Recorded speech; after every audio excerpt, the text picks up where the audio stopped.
we have always been labeled as triplets. But if you look at us, we are clearly not triplets. So why did everyone treat us like we were? Because the world loves a label, and we spent years learning how to defy it. Our moms are sisters. We grew up like sisters too. Same family, same holiday, always together. We wore the same outfits, went to the same places. Like Legoland, always matching somehow. They called us by each other's names so often. There were moments we forgot which names were even ours. But here's the thing about labels. Even the cute ones have weight. They quietly tell you who you're supposed to be. And when everyone expects you to grow the same way, choosing your own direction starts to feel like defying gravity. Welcome Director Riverall, teachers, staff, family, and the class of 2026. My name is Sherlyn Martinez Garcia. My name is Melanie Cervantes Garcia. And my name is Cristal Sanchez Garcia. And welcome to our Senior Talk.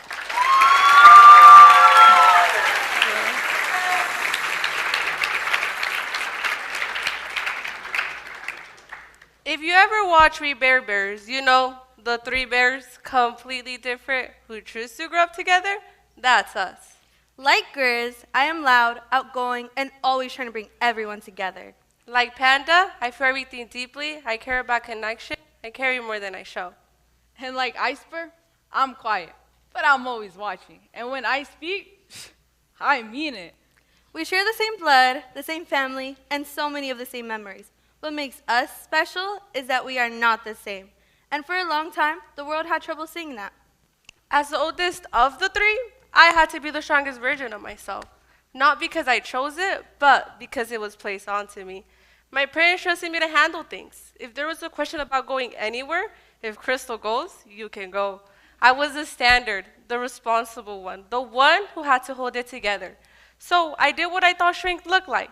Honor roll. Always on top of my work, always fine. My family saw the end product. They called me smart. They called me responsible. And I held on to that because it was the only version of me anyone seemed to see. But of the three, I was the one can get labeled nobody talked about out loud. Because while my family saw my grades, my friends saw my struggles. I told my friends I was having a hard time in math. They laughed. They said, it's not that difficult. You shouldn't be struggling. And just like that, I went from the smart one at home to the dumb one in the room. I stopped asking for help after that. I kept falling apart quietly while looking fine on the outside. At the end of my sophomore year, everything hit me at once. I couldn't do it anymore. At Star Pal, there was a mentor who did something nobody has ever done before. She saw me for me. She told me, you're okay. And I didn't realize how long I've been waiting to hear that. This is what everybody sees. What do they not see is what it cost me to get here. But today, I can talk about my struggles. I don't need nobody to tell me I'm okay because I know I am and that this is what defining my label actually looked like.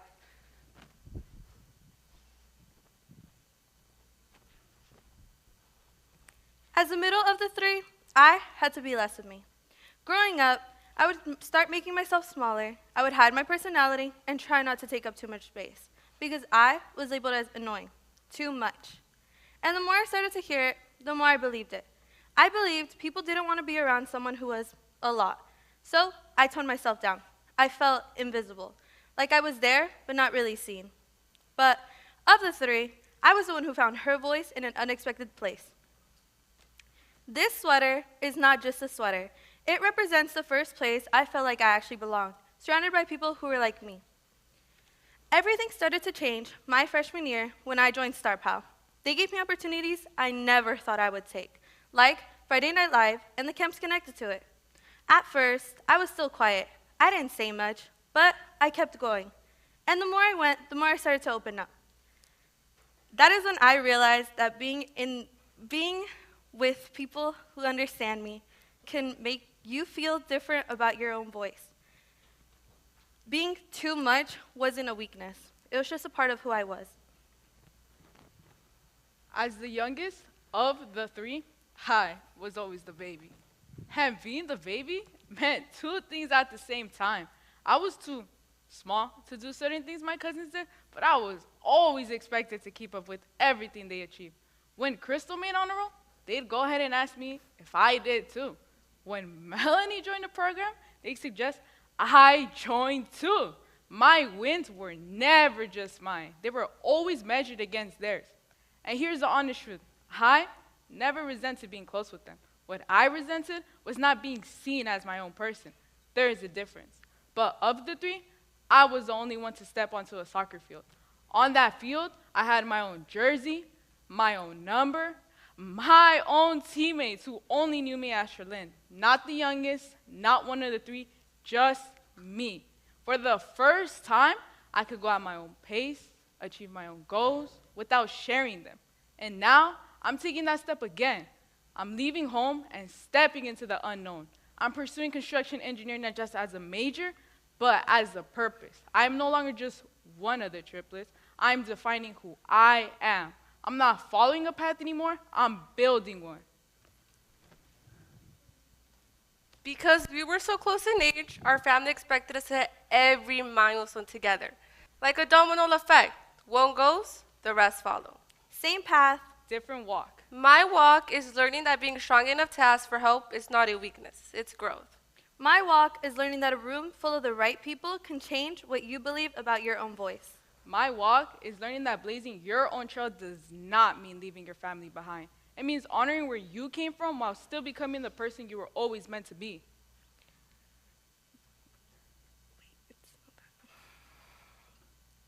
If you are listening to this and you feel labeled by your family, your past, your grades, your mistakes, this one's for you. You do not owe anyone the version of you they imagine. Ask yourself, what name have I been called so many times, even you started to believe it? Without that label, who would you be? If you remove it, what is left? What is left is you, and that is enough. It's me? Yeah. I forgot. Your job is not just to define the label, your job is It's to to defy it. But defying labels does not happen alone. It takes people who see you before you even see yourself. I want to thank the coaches and the mentors in my life who helped me define my own label. You saw me just as a player, not as the youngest, not one of the cousins, just the player. And that meant everything, because for once, I wasn't being compared, I was just being seen. To Director Riverall, thank you for your countless sacrifices and the effort you poured into our school and our community. To the class of 2026, thank you for being a part of the journey to defying gravity. And to my family, thank you for your support through every step. To my sister, you've seen every version of me, the good and the bad. Thank you for being there through it all. And to my parents, thank you for your every sacrifice you made, the good and the bad. Everything you gave up for me, I carry with me, and I will make it worth it. Who I become is all thanks to you.